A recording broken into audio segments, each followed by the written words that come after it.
This year marks the 16th edition of the Poultry India Expo, held from November 27th to 29th at Hi-Tech's Exhibition Complex, Hyderabad. Industry leaders gathered for our Knowledge Day seminar, sharing insights on advanced poultry nutrition, bird health, feed technology, and sustainable farming practices. With over 400 exhibitors from more than 15 countries and 40,000 attendees, this expo is shaping the future of the Indian poultry sector. Thank you for joining us. Let's listen to the esteemed speaker. So let me guys take this opportunity to welcome on stage to talk about avian influenza strategies for prevention and control. None other than the one and only Dr. Chin on stage, everyone. Namaste sir, आपका स्वागत है.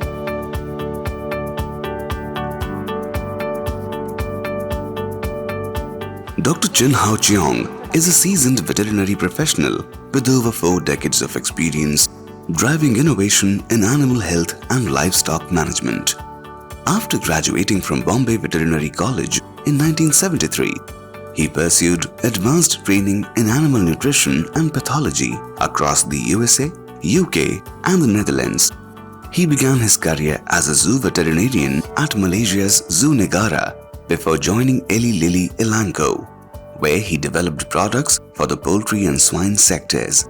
His commitment to advancing animal care led him to establish a small animal practice in Kuala Lumpur and served as a technical advisor to the Malaysia Livestock Farmers Association.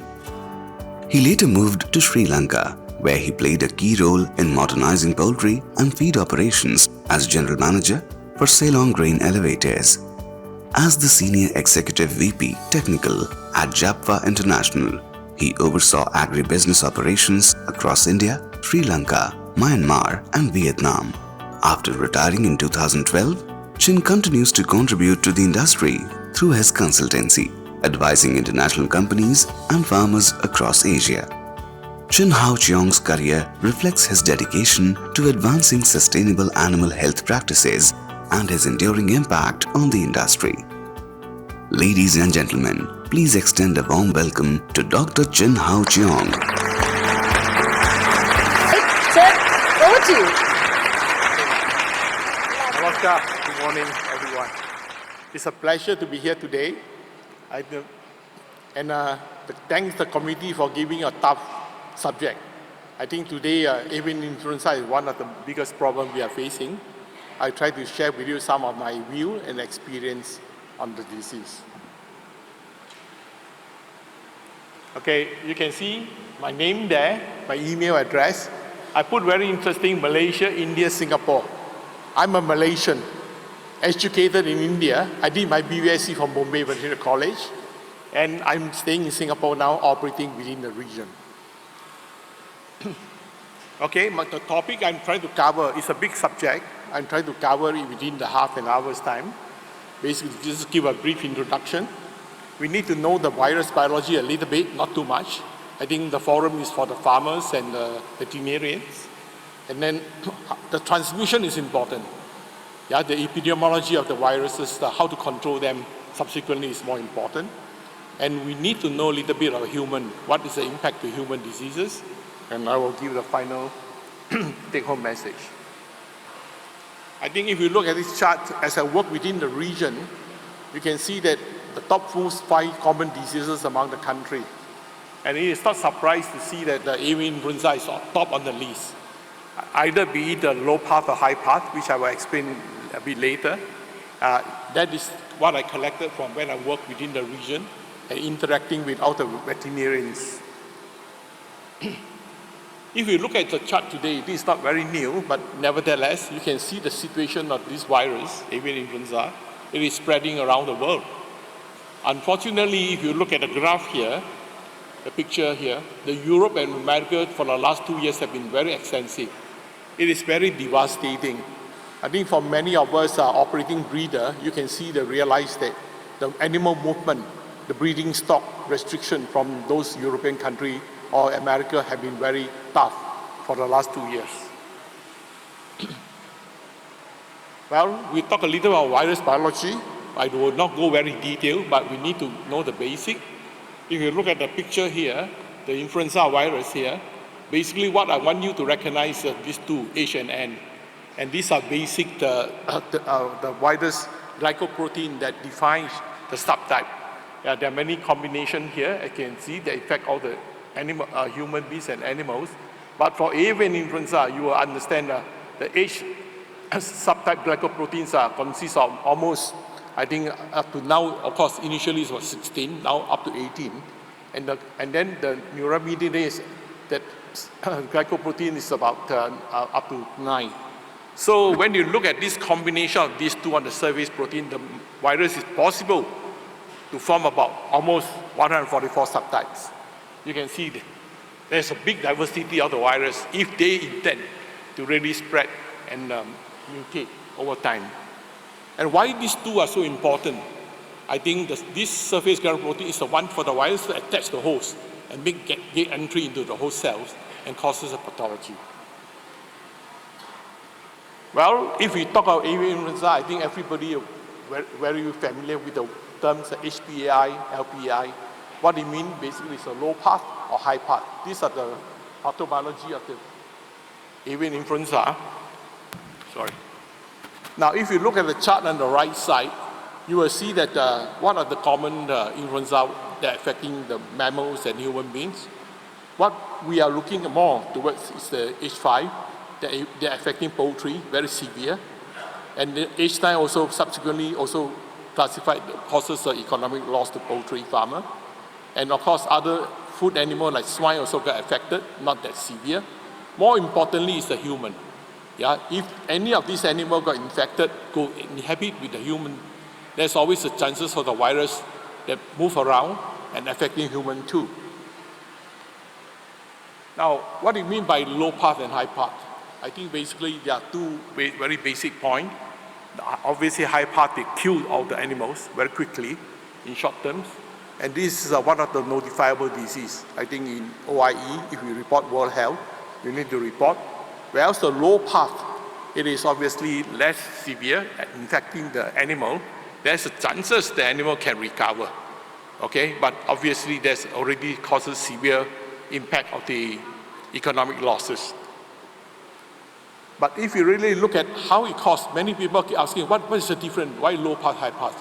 I think there's little more involving inside the virus by itself due to the enzymes, the endoprotease that causes systemic infection in high path versus the low path, the trypsin.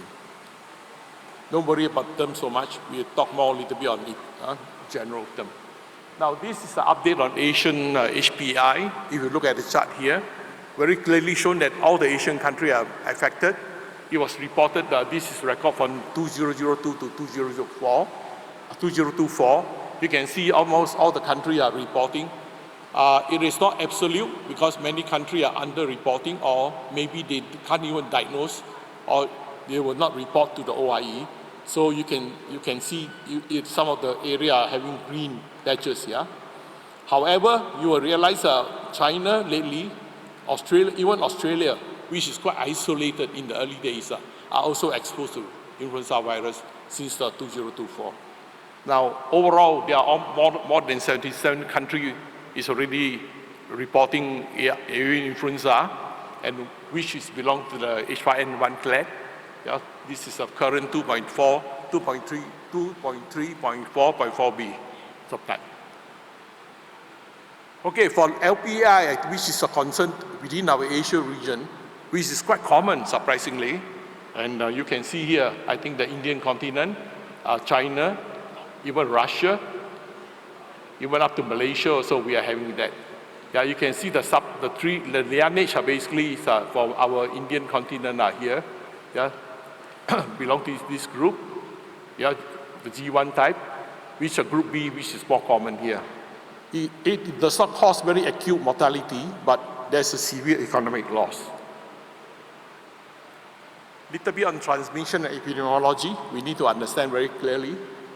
I think basically avian influenza is a virus that infecting all the wild animals, especially in the wild birds, the waterfowl, all the domestic birds, including mammal as well. Yeah, you can see that if the birds are infected, especially wild birds, the water, the migratory birds and shorebirds, there's a potential for them to fly and spread across the different countries. So, you know the birds are migrating. If you are an enthusiast of ornithology, they are moving according to the season for breeding purpose, for food resources, and these are biological systems that happen to nature. And you can see there are 8 flyway, just like aircraft, they got a path to fly. What it means is that most of the birds in the northern hemisphere, when the weather getting cold, they will fly south, towards the south to get food, and there's a breeding cycle during that. So in that way, the annual event, if the sick birds are having virus, they will carry along with them and spread. And potentially it's proven already. The wild bird is one of the main source of the avian influenza spread within the world. Now, what are the species of bird? Oh, plenty, many. There are more. The gene pools are very diversified. Now, just to name a few here, this is a crow. Crow also can spread avian influenza, so you can understand crows are everywhere. And of course, all the species are possible, but water birds are mostly get involved. What are the pictures you can see here? I think this is from Mali books. You can see here, all the waterfowls are the real carrier of avian influenza. These are very commonly seen in northern hemisphere. The five-bar geese, they can fly across Himalayas, to spread the virus towards the south. And these are Egyptian geese. They're also migrating from northern hemisphere towards the African continent to the south, if they are infected influenza virus. So if they are sick, they fly along the way, they'll drop dead, they'll spread within the area where they're located. So how they are spreading? As the sick bird carry, normally waterfowls, they found water bodies, lakes, rivers along the shore. This bird will go there and settle down. And water is a very good media for the virus to spread because of the feces. Yeah, they are passing out the feces. They are eating the prey in the water media. The virus spread very naturally. So as a result, if there's any nearby waterfowls, ducks, or even birds along, the droppings can spread the virus. So that's how they persist. And once a flock is persisted, the virus multiplies in the body and is shed within. And all the feces are contaminated. There, it will cause an explosive infection. Then you ask me a question, is our domestic bird around the farm will cause problem or not? Yes, potentially, if there's an ongoing active infection. They are not actual reservoir, but they are carrier temporarily. For example, if there are a lot of dead birds not properly disposed, infected with influenza, the crow will prey on it, they can mechanically transfer. But they are not a natural reservoir as compared to the waterfowl. Now this is a picture to show you during my time. You can see in Vietnam, all these ducks are grow along the river. Once they got infected, the whole river along upstream, downstream carry with the virus. So the virus are able, you can isolate the virus naturally in the asymptomatic, even the waterfowl. It is very interesting.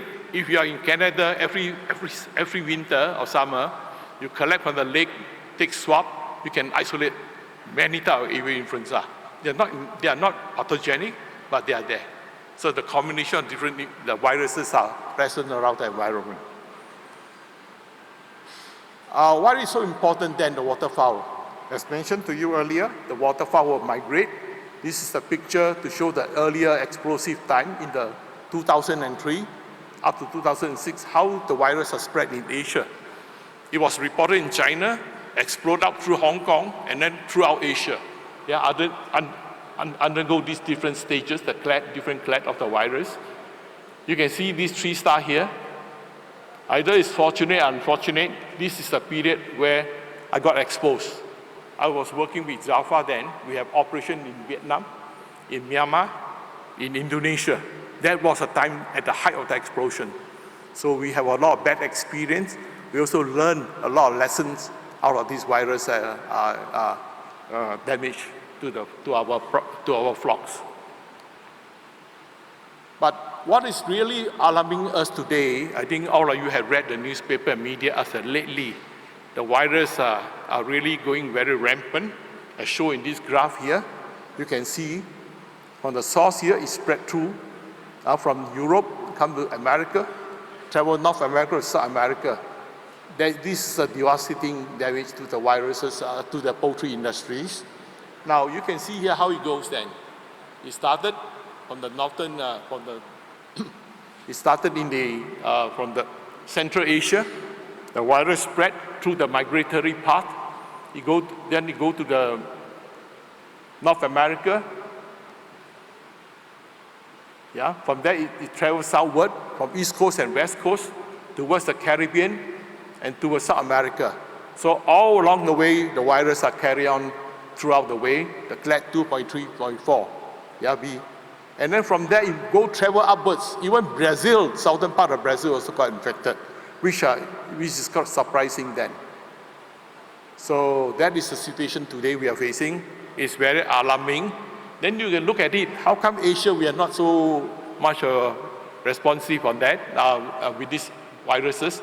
I think potentially you have to be careful, very, very careful.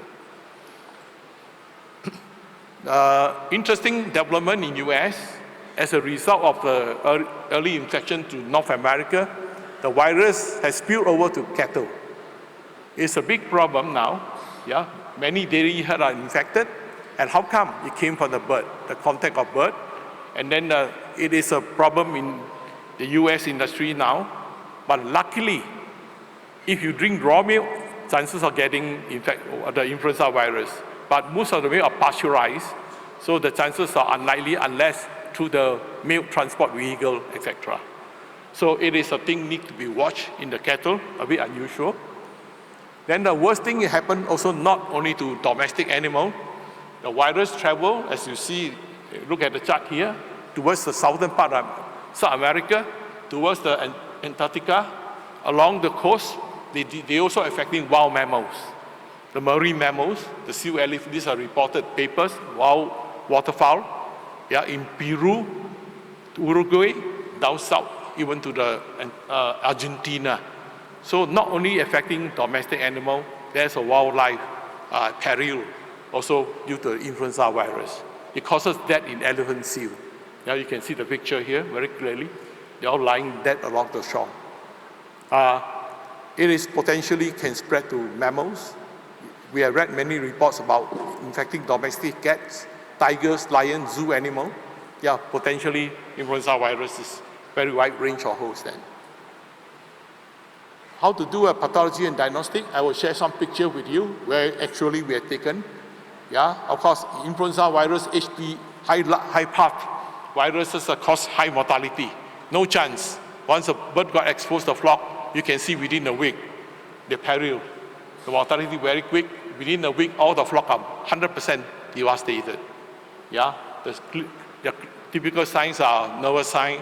I will show you some postmortem pictures. And then what you can see, these pictures from the actual farm that in Vietnam during my time. You can see here how the birds just drop dead, the breeder, commercial flocks, very typical lesion. They're running, having drooping things, swollen faces. And then it's hypothermia. You can see the skin turn reddish, and the bird lost control. Eventually, they die due to torticollis and nervous sign. Very classical, and no chance of recovery, no treatment available to attend this case. If you did a postmortem, be very careful.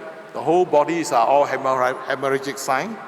You can see here all pinpoint hemorrhages, even the heart muscles, trachea, severe congestion. Yeah, and even the leg, you can see the hemorrhages. The skin turned reddish and bluish color, cyanotic. Be very careful. I think the virus is shedding everywhere. You need to take care after disposing the carcass. Well, so for LPAI, I think you all are very familiar. It's quite common in India. They don't cause us a severe damage. They attack the respiratory tract and reproductive tract. The real problem you can see actually is a severe egg drop. And then, of course, if there's complication of mycoplasma and other pathogens, the mortality is very high. Otherwise, it takes about 1 to 2 months, the animal there will be some recovery. So the predilection is on the reproductive tract, and the egg quality is greatly affected subsequently. Now, how to do a diagnostic then? I think I will not go elaborate all the methods. Basically, more important is the timing. Yeah, so if you want to detect an infection, once the bird showing symptom, the first week you should do very quickly to recover, do a PCR. Yeah, PCR is a norm of today now. I think many labs are available. We can do it very quickly. Of course, we can do virus isolation. That is more on future studies, but I think PCR for immediate detection is good. If not, the collected serum sample, subsequently we can detect the antibody response, either by HI or by ELISA. So many methods, many tools, many kits are available. Yeah, even portable pop kit is available for detection. Okay, disease control and statistics, this is a part of the main topic that I would like to share with you. More importantly is that we know the viruses are highly infectious. So the first thing is immediate isolation. The whole area need to be restricted. Yeah, even involvement of police forces, armed forces in some country to control the crowd and the traffic movement. And then what you do? You do a strict monitoring and implement steps to really control, destroy the flock. So the next picture will show you this. You know the infection, where the source comes from. You need to identify the index farm. Generally, it's either in the poultry area, and most of the time it's spread through the marketing system, live bird system. That's why once you got influenza nearby, the mandis and all these need to be totally monitored and controlled. So we know that basically what we do isolation, we immediately kill all the birds, and then we either use a fire, cremate them, or bury them with disinfectant. Proper disposal of the carcass is very important, okay? Two examples to show you what most of the country do, like in Vietnam or China. There's always a buffer zone. We isolate out, then within the radius of infection, we kill all the bird. We destroy it. Okay, there might be some compensation scheme, but depends on government policy, and then subsequently restrict all the movement. And if there's a necessity, we can even extend the zone to cover. That's a way to restrict the spread of the disease. So if you really look at the control measures as the main topic, what we really look at, the key point is the surveillance reporting. This is one of the difficult things in some remote places. Why? Because the diagnostic service are not good. We can't confirm the disease very quickly. And once, of course, you can master this, really develop a good system, the biosecurity will next measure is to cut up the virus contamination entry to the farm, then other control measures to be taken. And last and least option, if it is out of control, vaccination can be considered as an option, which I will highlight very briefly. Now, the early detection is the point.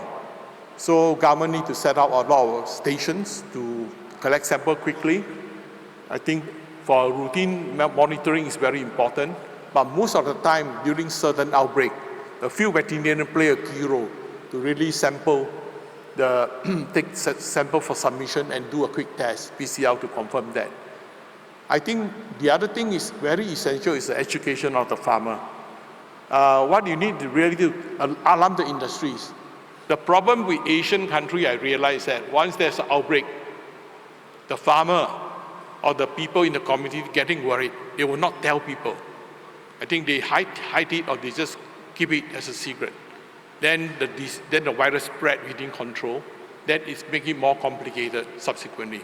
So I think transparency in really training the people to understand, to report on time, that will help to nip the disease at a very much early stage. The next step, of course, we know where is the virus. They are affecting poultry.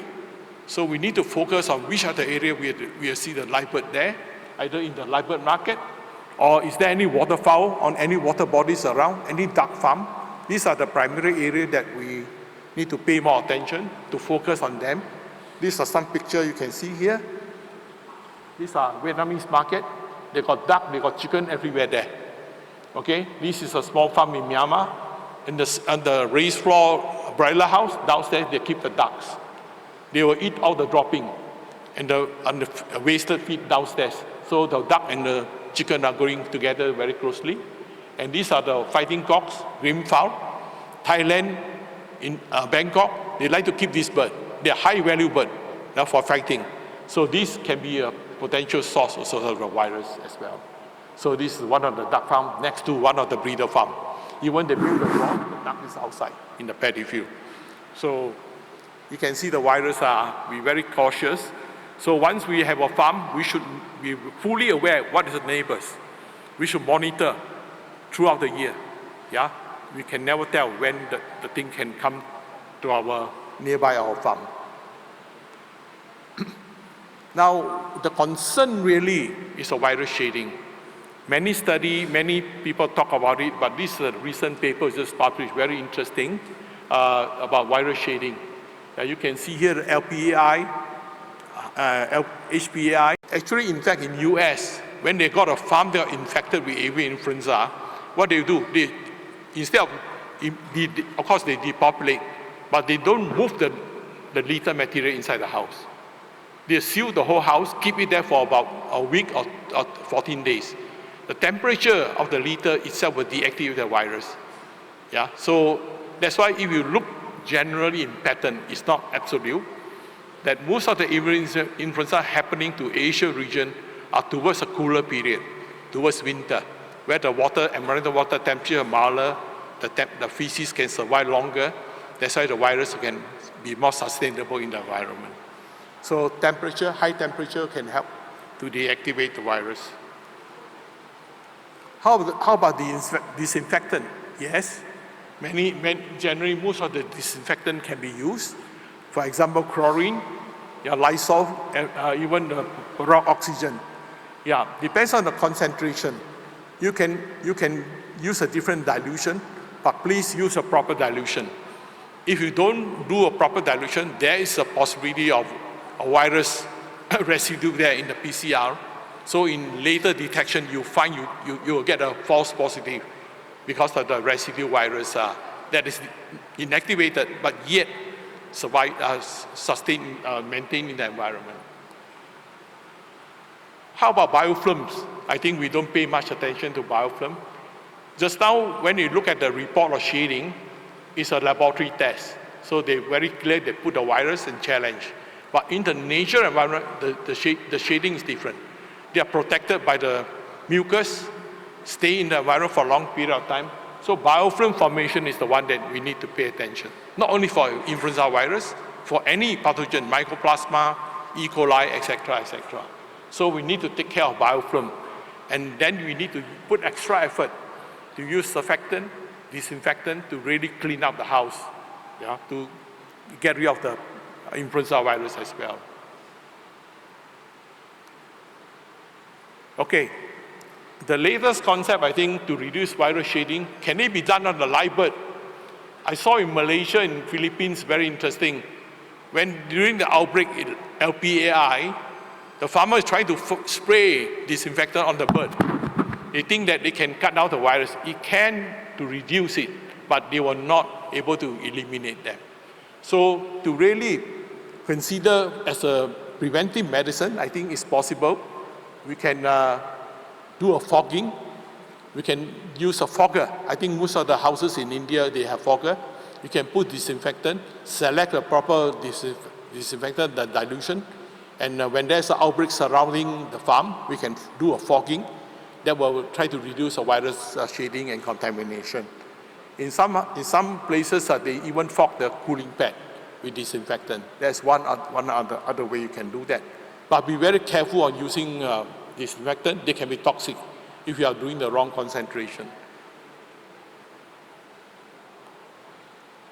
So for live thing, in my experience, we find the hydrogen peroxide is very good.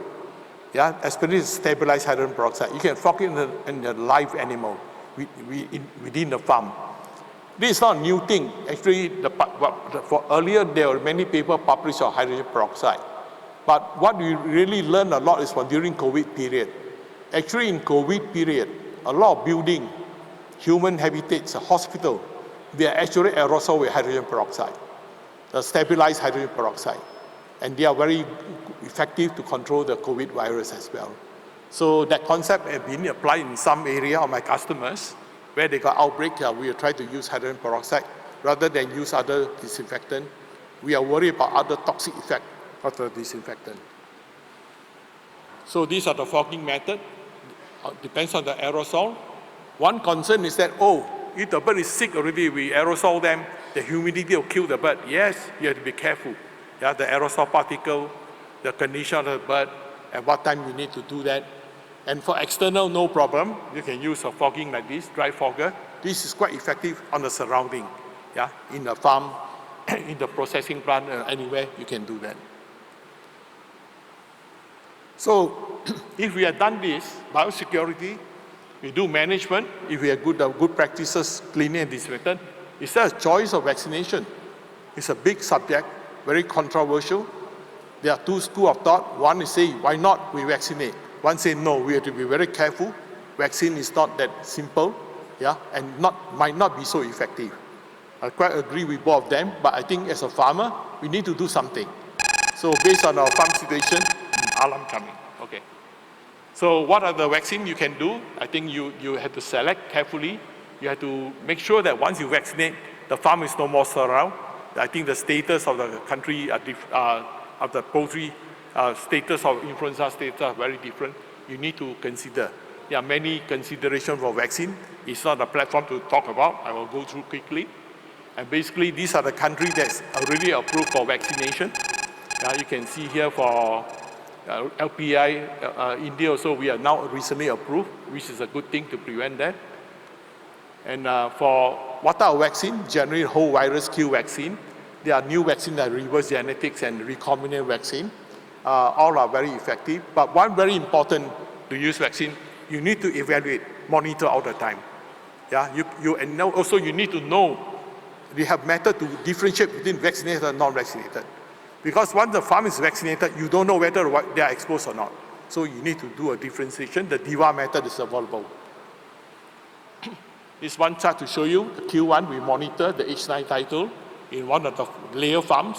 Very good response with the Q whole virus.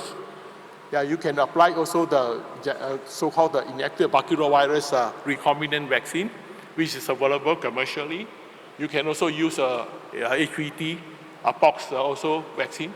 These are all live recombinant. They can be applied, and they are quite effective. So how about supporting the animal? You can vaccinate, but if the animal is not in good condition, what are you going to do? So to boost the immune system also important. There are many options here. Some people use immunomodulator. Some people use some specific feed sanitizer. It's possible. So basically, the whole concept is that once you use the Q vaccine, it might not give you a protection of cellular, but which is not true. The cellular also play a vital part in against virus infection.